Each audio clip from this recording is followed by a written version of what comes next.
Hi, I'm Melanie Goralnik, and for the next hour, I'll be reading from the August 19th issue of the Democrat and Chronicle on the Niagara Frontier Radio Reading Service.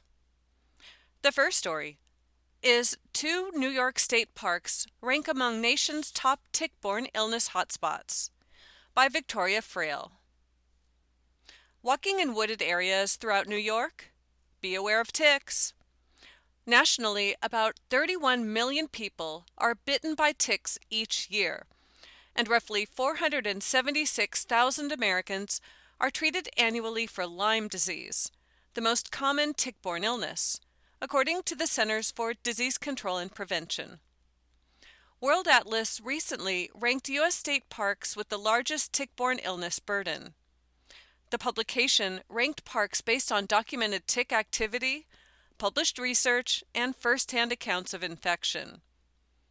Two New York State parks ranked among the top 3 nationally. Here's what to know about tick activity in New York and the state parks that made the list. Ticks in New York. Ticks can be found throughout New York. Although ticks remain active during cooler temperatures, the risk of encountering them increases as temperatures rise in the spring and summer. Bites from infected ticks can transmit several diseases, including Lyme disease, the most commonly reported tick-borne disease in New York. Over the past 3 years, New York has averaged more than 17,500 new Lyme disease cases annually, with nearly 19,000 cases reported in 2024 alone.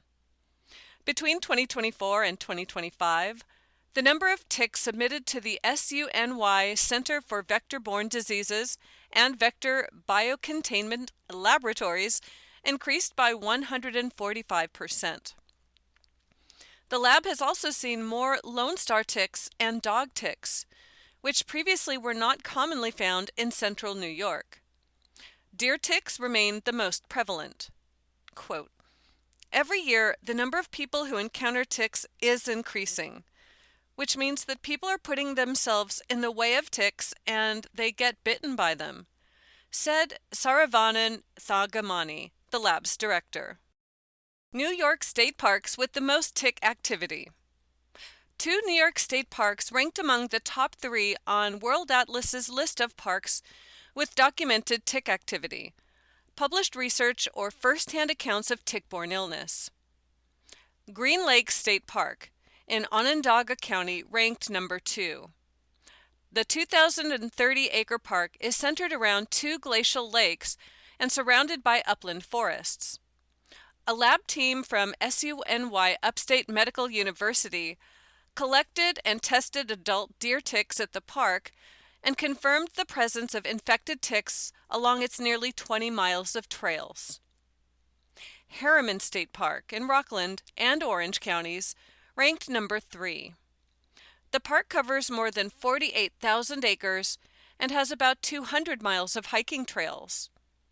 Its large deer population and heavy foot traffic contribute to a high number of ticks, according to World Atlas.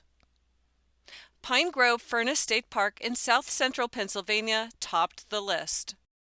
5 of the 10 parks featured are in the Northeast, 2 in New York, 2 in Pennsylvania, and 1 in New Jersey. What is Lyme disease? Lyme disease is a tick-borne illness that is most common in the Northeast, Mid-Atlantic, and Upper Midwest, according to the Centers for Disease Control and Prevention.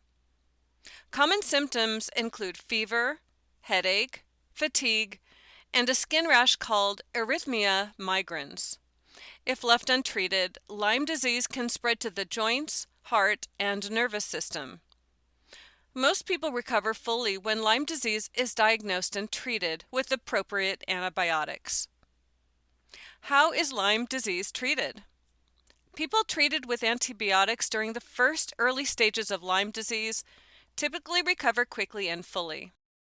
Common antibiotics used to treat Lyme disease include doxycycline, amoxicillin, and ciprofloxacin acetyl.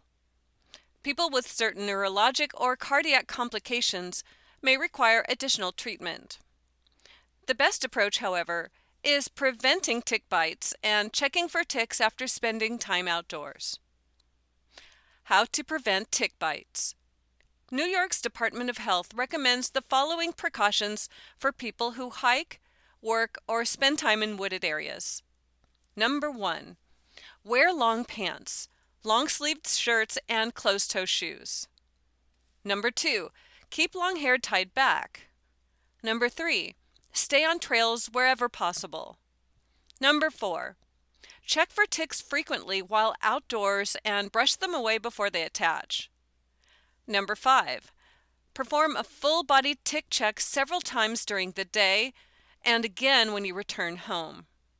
Number 6. Tumble dry clothing on high heat for 10 minutes to kill ticks on dry clothing after coming indoors. Number 7. Shower shortly after coming indoors. And number 8. Check pets thoroughly for ticks after they spend time outdoors. What to do if you find an attached tick? If you find an attached tick, remove it as soon as possible using fine-tipped tweezers. Grasp the tick close to the skin and pull upward with steady, even pressure. Dispose of the tick by placing it in a sealed container, wrapping it tightly in tape, or placing it in alcohol, according to the CDC. After removing the tick, clean the bite area and your hands with soap and water, rubbing alcohol or hand sanitizer. Monitor the bite area for the next 30 days. If you develop a rash or flu-like symptoms, contact your health provider. That story was 2 New York state parks rank among nation's top tick-borne illness hotspots, by Victoria E. Friel. The next story is Buffalo named the most passionate NFL market in America, and it's not even close, by Ryan Miller. Buffalo likes football. A lot. Buffalo ranked number 1 in Nielsen's inaugural NFL Fandom Index, which measured fan engagement across 30 NFL markets using everything from television ratings and game attendance to merchandise purchases and social media. And Buffalo didn't just edge out the competition. Buffalo had an average index score of 208, more than twice the benchmark of 100 for the average NFL market. Kansas City was second at 194, followed by Green Bay Appleton at 172, Cincinnati at 160, and Philadelphia at 151. At the other end of the rankings were 2 of the country's biggest markets. Los Angeles ranked 29th with an index of 86, while New York finished last at 85. Nielsen's study isn't simply a ranking of which NFL team has the, quote, best fans. The index measured the intensity of NFL fandom within each television market across 8 different behaviors: apparel purchases, general interest, live event attendance, betting intent, social media engagement, radio listenership, streaming habits, and traditional television viewership. Buffalo was particularly strong in some of the more traditional ways fans follow football. Nielsen said Buffalo joined Green Bay and Kansas City among the markets with the highest rates of listening to games on the radio. Buffalo was also among the leaders in broadcast and cable television viewing and live event attendance. The results showed what Nielsen called, quote, a small market, concentrated loyalty pattern. Cincinnati, Baltimore, Pittsburgh, and Cleveland all ranked in the top 10, with Nielsen finding that smaller one-team markets with strong local identities tended to have greater per capita engagement. Buffalo topped them all. That story was Buffalo named the most passionate NFL market in America, and it's not even close, by Ryan Miller. The next story is A New York Experiment Could Speed Up Lacrosse Games Nationwide, by Justin Ritzel. In 2025, New York State became the first high school sports association to use shot clocks in boys and girls lacrosse. That experiment paved the way for other states to follow suit. During its Boys Lacrosse Rules Committee meeting in July, the National Federation of High Schools approved a 70-second shot clock that can be adopted by all states starting in spring 2027. Similarly, the girls' game's 90-second timer was approved for all states' use. Shot clocks, already in place for several years at the collegiate level, were implemented in an attempt to increase action and pace of play. Quote, New York State has spearheaded this, and we're happy to see it in the rulebook. Jim Amon, New York State's boys lacrosse chairman, said in an email. In the boys' version passed by the NFHS, the possessing team has 20 seconds to cross the midline before the 70-second clock begins. The possessing team must be in the offensive half once the shot clock reaches 60 seconds, or possession will be awarded to the other team. This iteration allows the possessing team to double back over the midline. That's a slight change from New York State's original version of the rule, which was in place during the 2025 season. That rendition of the rule allowed for 20 seconds to cross the midline, but then required an offensive touch in the box within 10 seconds. A 60-second shot clock followed the first touch in the box. Section V coaches and officials were largely positive after the shot clock experiment was implemented 2 seasons ago. However, the 10-second touch requirement was widely panned. One longtime official called that portion of the rule ridiculous. The version approved by the NFHS resembles the adjusted shot clock rule that New York State used in 2026, which eased the burden on officials. There is no discernible difference between the NFHS girls lacrosse shot clock rule and what was used in New York State the past 2 seasons. Quote, with overwhelming state association support for state adoption, the NFHS Rules Committee felt this was the next step in the evolution of the game to support the development of student athletes. Barb Martinicchio, chair of the Girls Lacrosse Rules Committee, said in a press release. While the shot clocks take center stage, several other notable rule changes were approved in July. That includes, number 1, starting in 2029, all game balls in boys lacrosse must be fluorescent green or yellow. Number 2, a goal will be disallowed in boys lacrosse if the head of the player's cross breaks or comes off while taking a shot.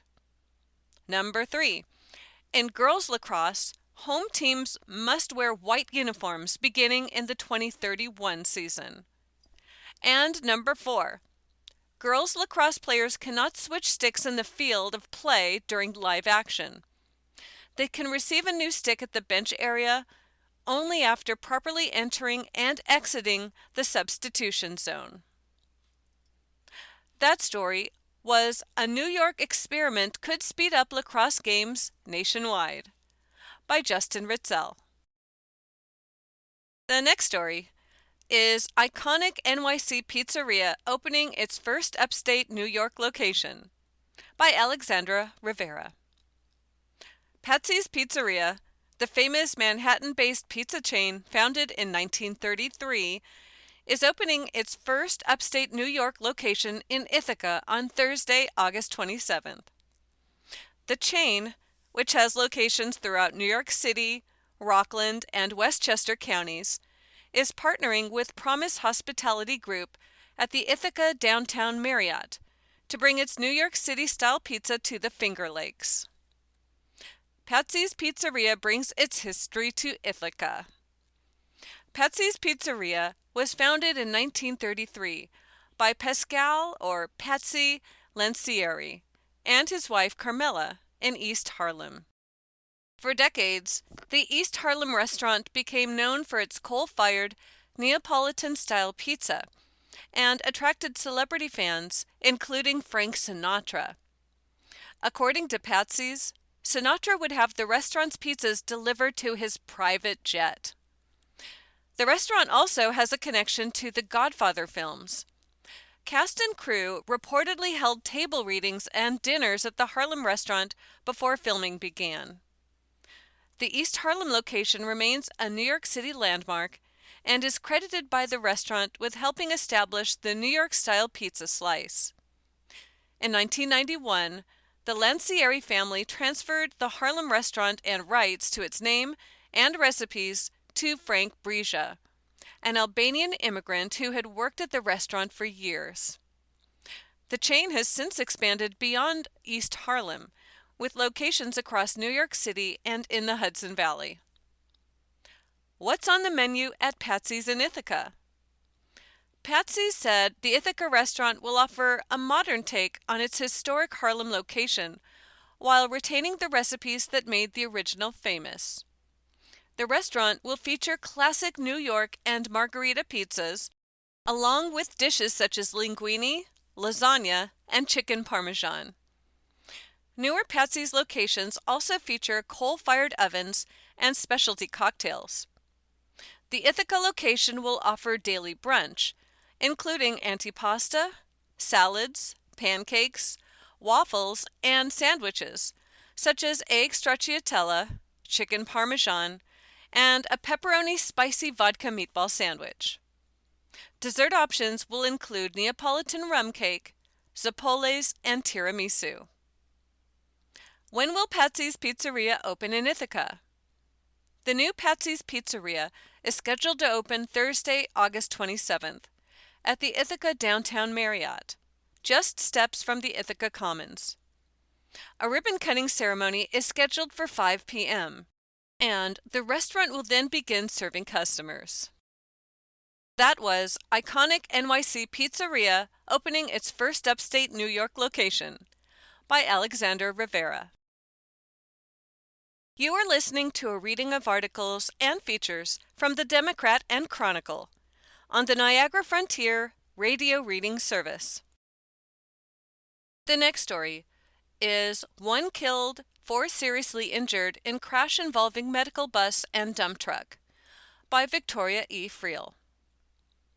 1 person was killed and 4 others were seriously injured Wednesday afternoon in a 2-vehicle crash involving a dump truck and a medical transport bus in Ontario County, New York. The crash occurred around 1:50 p.m. Wednesday, August 19th, at State Route 488 and Freshore Road in Hopewell, according to the Ontario County Sheriff's Office. Medical bus collides with dump truck. A medical transport bus was traveling north on Freshore Road when it entered the intersection and crossed into the path of a 10-wheel dump truck, deputies said. The dump truck struck the driver's side of the bus, where passengers are typically seated. The bus was carrying 6 passengers. Ontario County's dispatch center received numerous calls reporting the crash and the severity of the injuries. Some callers reported seeing passengers hanging out of the windows of the bus. Ontario County Sheriff David Ciricione said at the scene. The bus sustained heavy damage, while the dump truck sustained relatively minor damage, Ciricione said. 1 dead, 4 seriously injured. 1 bus passenger was killed in the crash, and 4 others suffered serious injuries, Ciricione said. The 4 seriously injured passengers were taken to Strong Memorial Hospital for treatment. Another passenger and the bus driver suffered minor injuries and were taken to hospitals in Ontario County, according to the Sheriff's Office. The dump truck driver was not injured. Intersection known for crashes. The intersection is controlled by stop signs for northbound and southbound traffic on Freshore Road. Deputies said the intersection is known for crashes.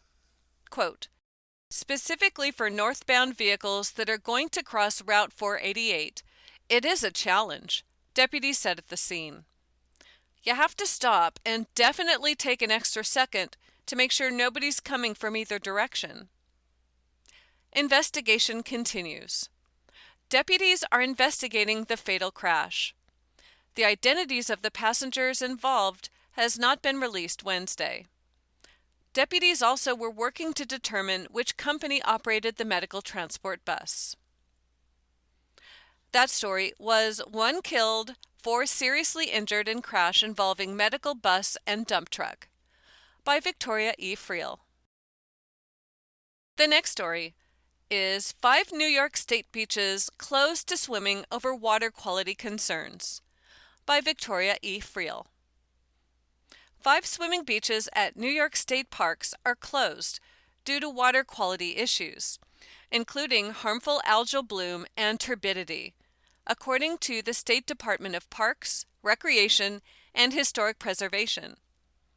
New York has nearly 70 state-owned swimming beaches, which are regularly tested for bacteria and other conditions that could affect water quality and public health.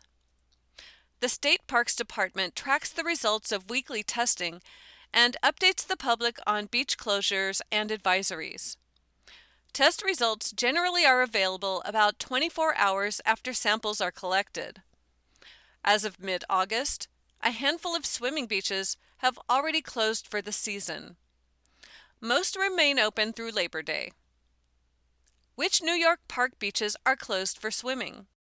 They are Cayuga Lake State Park in Seneca County, closed due to harmful algal bloom, and last tested August 17th. Fillmore Glen State Park in Cayuga County, closed due to turbidity, last tested August 17th. Glimmer Glass State Park in Otsego County, closed due to harmful algal bloom, last tested August 14th. Allegheny State Park in Cattaraugus County. The park's Red House Swimming Beach is closed due to harmful algal bloom. Last tested August 14th.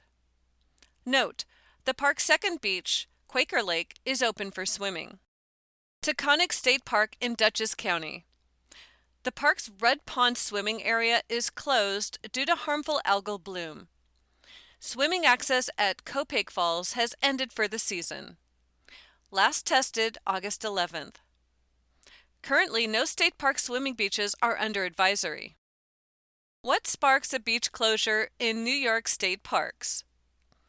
State officials close beaches within state parks when there is a known or anticipated risk to public health or safety.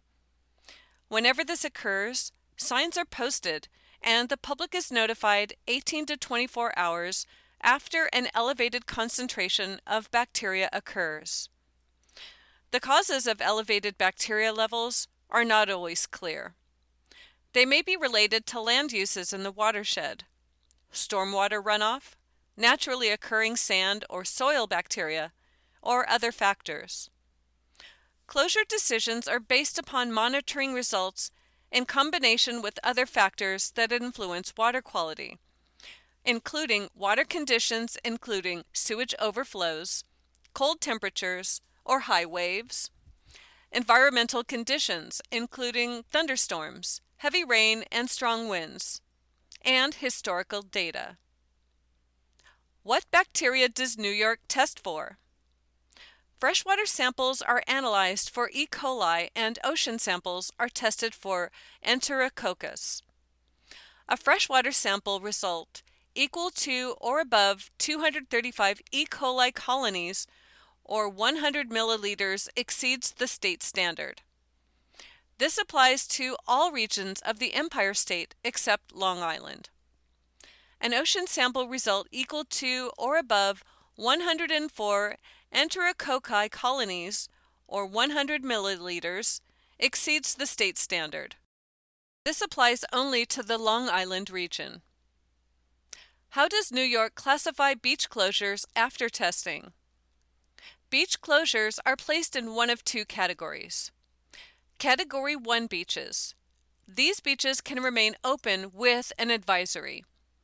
Water at the beach will be resampled, and if the sample exceeds the state standard a second time, the beach will close.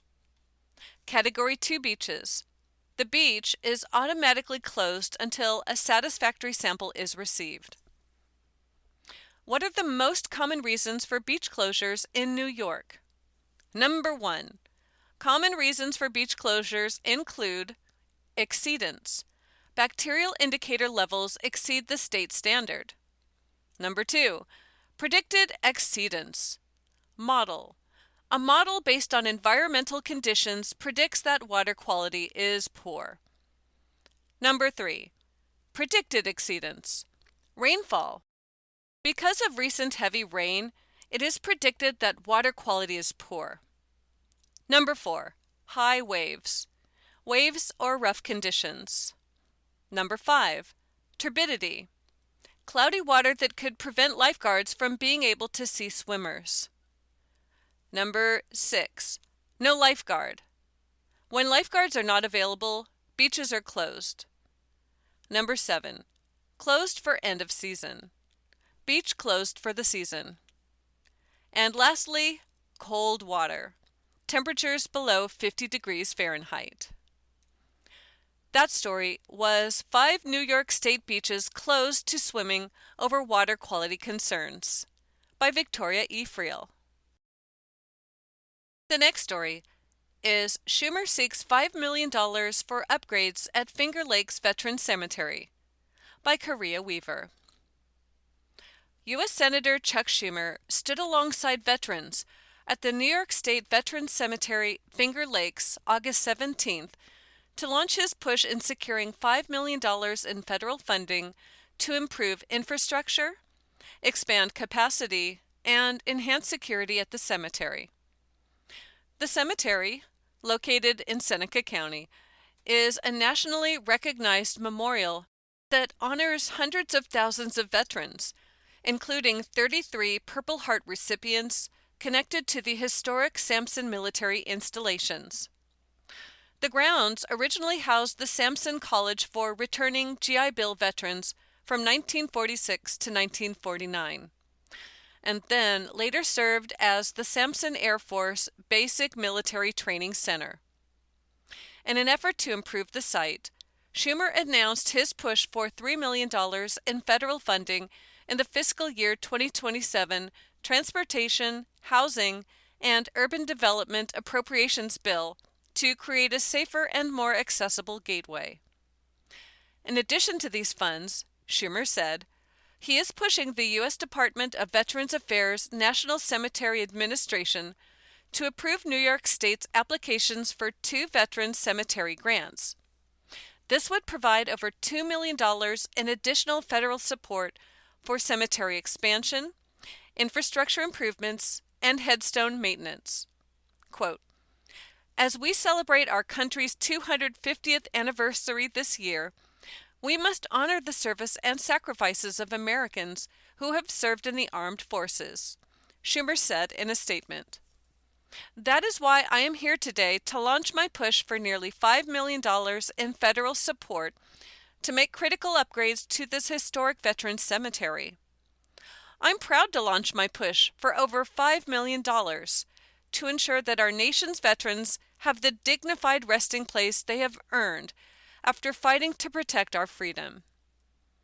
The Veterans Cemetery grants will support the construction of 300 additional burial crypts, allowing more veterans and eligible family members to be laid to rest at the site. The project will also upgrade stormwater infrastructure, construct new fencing, and update signage to improve navigation.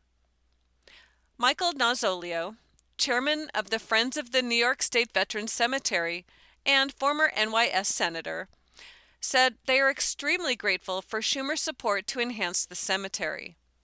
Quote, Senator Schumer's advocacy in the United States Senate is critically important for the approval of the New York State Department of Veterans Services grant request that will make the first New York State Veterans Cemetery safer, more secure, and create easier access for senior citizens and the disabled, providing many more the opportunity to honor the veterans of our United States Armed Forces, Nozzolio said in a statement. That was Schumer seeks $5 million for upgrades at Finger Lakes Veterans Cemetery, by Korea Weaver. You are listening to a reading of articles and features from the Democrat and Chronicle on the Niagara Frontier Radio Reading Service. The next story is New York cyclosporiasis cases top 900 as illness linked to explosive diarrhea rises by Madison Scott. The New York State Department of Health has reported an additional 41 confirmed cases of cyclosporiasis in the state since August 12th, bringing the total number of cases this year to 973 through August 17th. The New York State Department of Health is posting weekly updates on confirmed cyclosporiasis cases every Wednesday through the end of August. Here is what we know. As of August 19th, the State Health Department reported 939 cyclosporiasis cases from May 1 through August 17th, and 973 cases from January 1 through August 17th. The previous update, released August 12th, reported 898 cyclosporiasis cases from May 1 through August 10th, and 932 cases from January 1 through August 10th. The August 5th update reported 833 cases from May 1 through August 3rd, and 867 cases from January 1 through August 3rd. The latest figures represent an increase of 41 cases over the past week, and an increase of 106 cases over the past 2 weeks. The next update is scheduled for Wednesday, August 26. The Centers for Disease Control and Prevention reported 15,716 laboratory-confirmed cases of cyclosporiasis acquired in the United States between May 1 and August 18, along with 11,841 additional cases that may require further investigation and analysis. According to the CDC, a total of 1,180 cyclosporiasis cases were reported across the United States between May 1, 2025 and August 31, 2025. A week earlier, the CDC reported 13,895 laboratory-confirmed cases nationwide. Federal health officials are investigating multiple cyclospora outbreaks, including a multi-state outbreak linked to recalled iceberg lettuce sourced from central Mexico and distributed by Taylor Farms. The CDC stated that this outbreak has contributed significantly to the increase in cyclosporiasis cases across the country.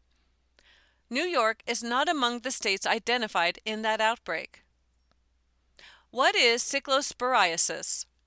Cyclosporiasis is an intestinal illness caused by the microscopic parasite Cyclospora caetanensis.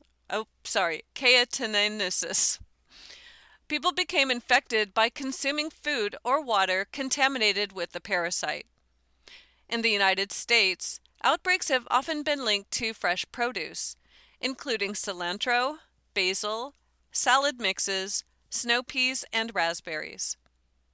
Unlike many gastrointestinal illnesses, cyclosporiasis is not usually spread directly from one person to another.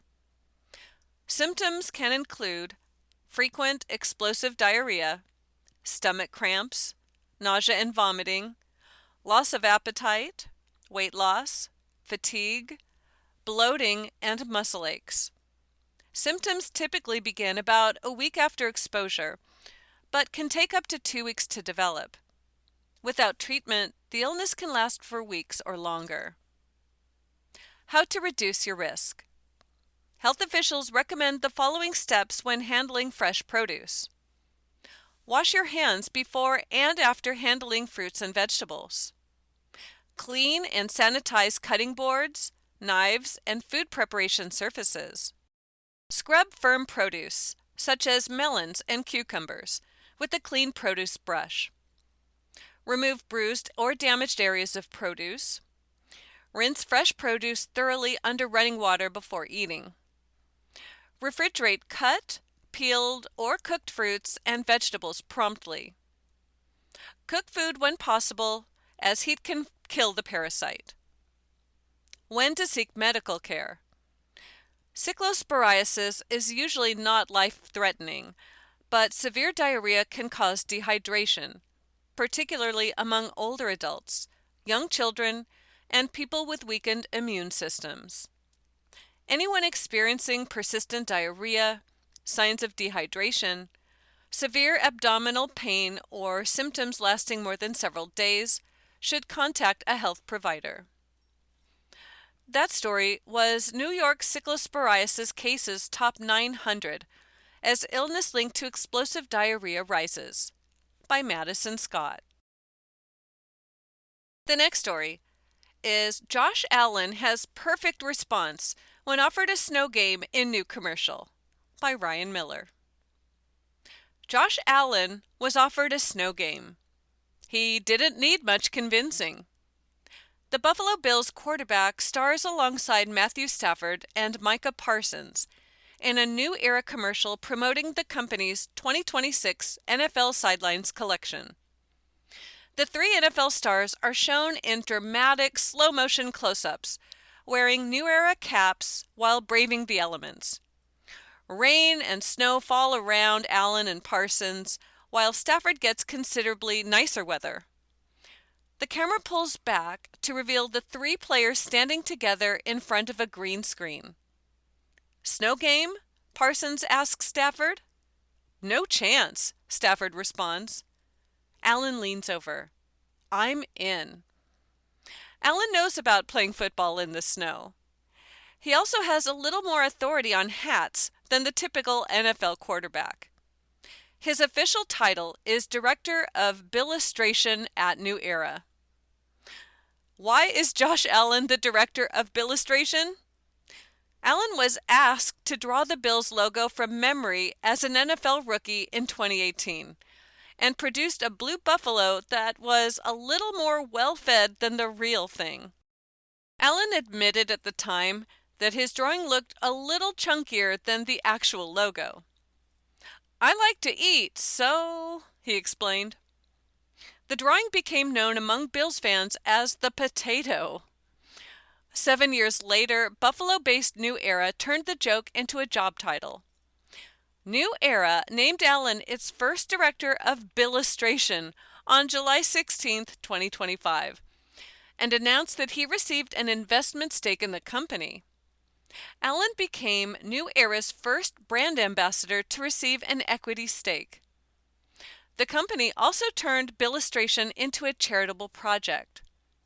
Allen wore 9 different caps designed by patients at Oshai Children's Hospital when he arrived for Bills home games during the 2025 season. The hats were later auctioned to benefit the Patricia Allen Fund, named after Allen's late grandmother, which supports the hospital's pediatric critical care team. New Era Sideline Collections. The New Era warm and cold weather NFL sideline collections include caps designed to be worn by players, coaches, and staff during games. The warm weather collection launched August 3rd. The cold weather collection will be released September 28. There is a picture of Buffalo Bills quarterback Josh Allen. He is doing a photo shoot for the New Era's latest Bills collection, and he's wearing his blue jersey that says Bills on it in the front. He's number 17. He's holding a baseball, and he's got the Bills hat on. And you can tell that he's standing in front of like a white background because you can see beyond it. They wanted you to see that he's at this photo shoot. Photo credit goes to New Era. That story was Josh Allen has perfect response when offered a snow game in new commercial by Ryan Miller. The next story is Lawmakers Demand Answers After Monroe County Delayed Prime Care Review by Kayla Can. Monroe County lawmakers are calling the decision to delay a state-ordered inquiry into the jail's medical provider a, quote, serious failure of legislative oversight by one of their own. State officials directed the Monroe County legislature last year to investigate whether Prime Care Medical remained fit to provide jail health care after a review blamed the company for a preventable inmate death. 8 months later, the inquiry still has not begun. Meanwhile, jail officials renewed PrimeCare's $13.5 million contract just 2 months after the state report. After the Democrat and Chronicle reported on the contract earlier this month, several Monroe County legislators said they were never told about the state's findings or the order to act. The directive was sent to Monroe County Legislature President Yversha Roman, who told the DNC last week she was waiting to initiate a fitness inquiry until the PrimeCare contract came back to the legislature in early 2028. The original contract authorized the sheriff's office to independently pursue 2 one-year renewals. But Roman admitted the legislature does not have to wait for that renewal cycle to expire before it can intervene. She said a fitness inquiry will happen, but could not say when. Monroe County lawmakers call for answers around PrimeCare inquiry. In an August 17th letter, Republican Minority Leader Sean McCabe called on Roman to answer for why legislators weren't informed about the report and why she delayed an inquiry. "This is not a routine administrative oversight," McCabe wrote. "A man died in county custody. The state found his death was preventable and directed the legislature to investigate the fitness of the medical provider involved. That directive was not followed." Legislator Mercedes Vasquez Simmons called the news alarming and, in a Facebook post, said she has asked colleagues for an emergency meeting. Legislator Rachel Bernhardt is pushing for the legislature to complete the fitness review before the contract comes up for its second optional renewal in January. The state report found PrimeCare medical staff neglected to pursue crucial tests and basic hospital interventions when 62-year-old Brian Harmon was suffering from a urinary tract infection and obstructed bladder in late September 2023. After 9 days of escalating symptoms, Harmon was found dead in his jail cell. His family has filed a wrongful death claim against Monroe County and PrimeCare Medical. That story was "Lawmakers Demand Answers After Monroe County Delayed PrimeCare Review" by Kayla Cann. The next story is "Local Campers Give Canandaigua Civic Center a Makeover" by Mike Murphy. The Greater Canandaigua Civic Center never looked cooler. The facility, which houses the ice rink popular with youth hockey players and skaters of all ages, as well as special events, received an artful makeover over the summer, courtesy of the Paints and Rec Summer Camp program. The grand reveal on August 14th brought the young artists and their families to the Civic Center to see just what more than 350 young artists, double the number of last year's program, were up to for 6 weeks this summer. What these kids accomplished this summer goes far beyond painting murals, said program director Courtney Austin, who founded the program in 2023 and has watched enrollment grow steadily each summer since. These young artists work side by side for 6 weeks, learning how to collaborate, solve problems, support one another, and take pride in their community, Austin said. Together, they transformed the Greater Canandaigua Civic Center through artwork that tells its story and will be enjoyed by thousands of people for years to come. Quote, "The most powerful part is knowing that every brushstroke was made by a young person who can now walk into this building, point to something on the wall, and say, 'I helped create that,'" Austin said. They didn't just beautify a building, they left their mark on their community. As many know, previous campers fancied up Jefferson Park, Canandaigua Fire Department Station No. 1 on South Main Street, and last year, Kershaw Park. For more information on the Paints and Rec program, visit www.paintsandrec.com, which is www.paintsandrec.com. There is a picture of family members coming in to marvel at the mural that was done this summer. And the wall that they're looking at, there's windows on the top part, and then the bottom part has the mural. And it's basically yellow and then blue on the bottom, and it's divided up into different sections, and they're done by year. So the one closest to the camera says 1967, and inside that square it says the Great Expansion. And then behind that one is 1942 to 1967, and it says the original six era, and it has different logos for sports teams. Before that is 1924, and now it's getting really hard to read because it's like farther back. Fast U.S. Team, December 1, Boston. And there's like a painting of a Boston, is it a football player? Help me out. I don't know. Anyway, you get the idea. So it's going back in time. It's like a time track. And there's a kid holding an ice cream cone pointing at the mural, and her dad's looking along with her. Photo courtesy of Mike Murphy from the Canandaigua Daily Messenger. There is another picture of one of the murals that's done on part of the ceiling in another part of this center. And the background is a really dark blue, and there is a young skater that's wearing a blue dress. She's got brown hair and her arms are thrown back behind her, and behind her skates is like this beautiful red and white and pink streaks that are coming like from her movement. Photo courtesy of Mike Murphy from the Canandaigua Daily Messenger. That story was Paints and Rec Artists Transform Greater Canandaigua Civic Center.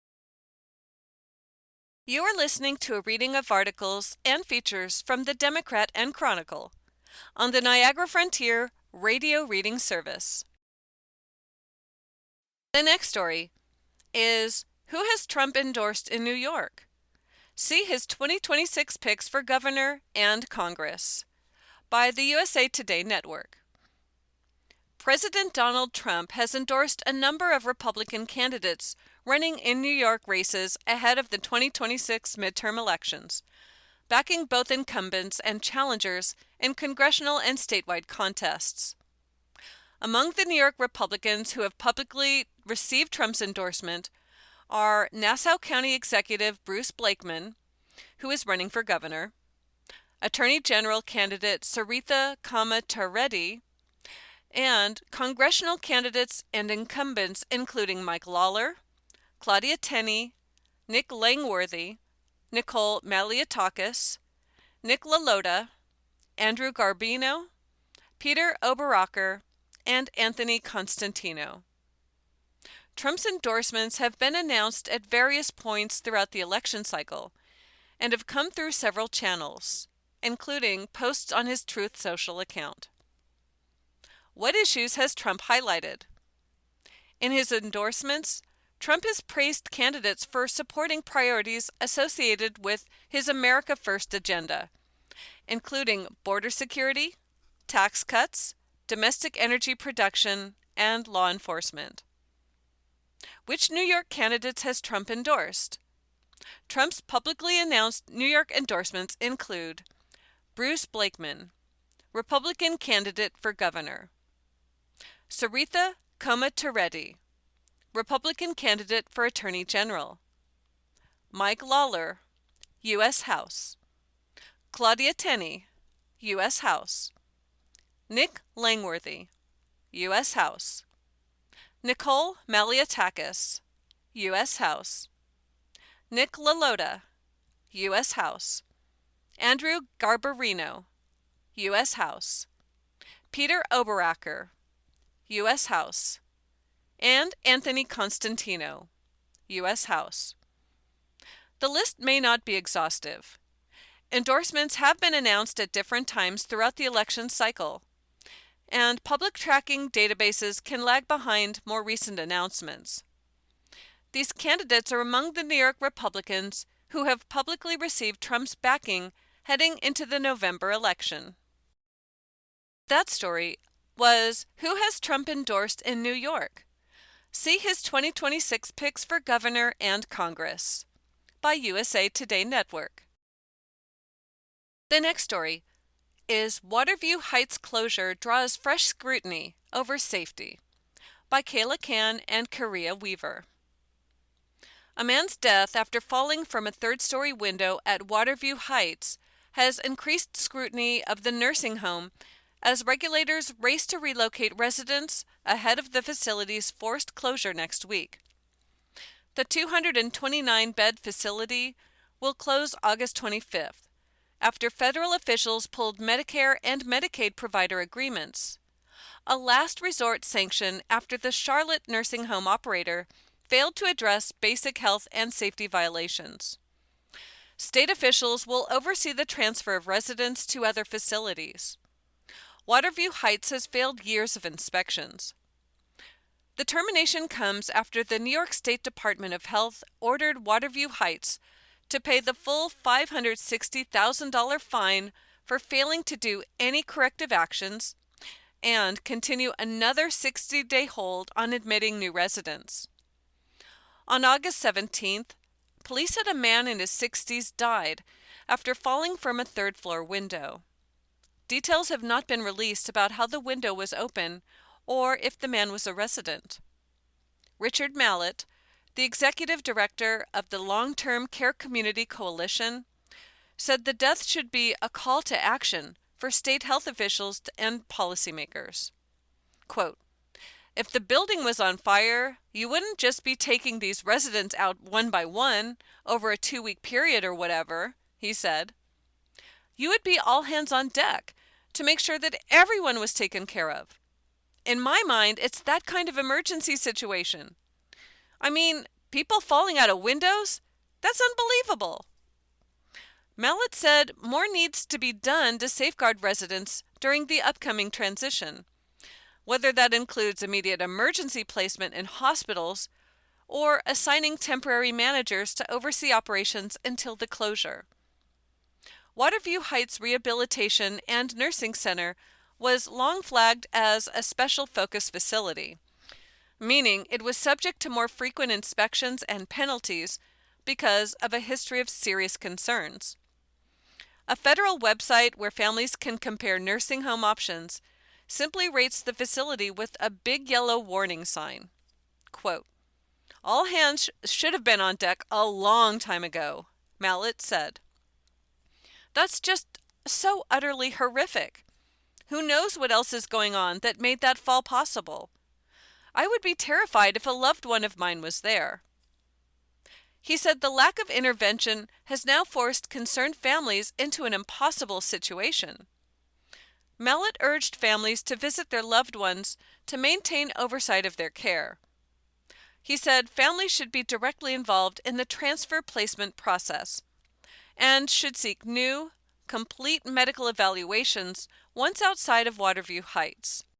The state's ombudsman's program can help advocate for residents or facilitate the transition. Assemblywoman Sarah Clark said she had been in regular touch with DOH to make sure they have teams on the ground as the incident brought up many concerns.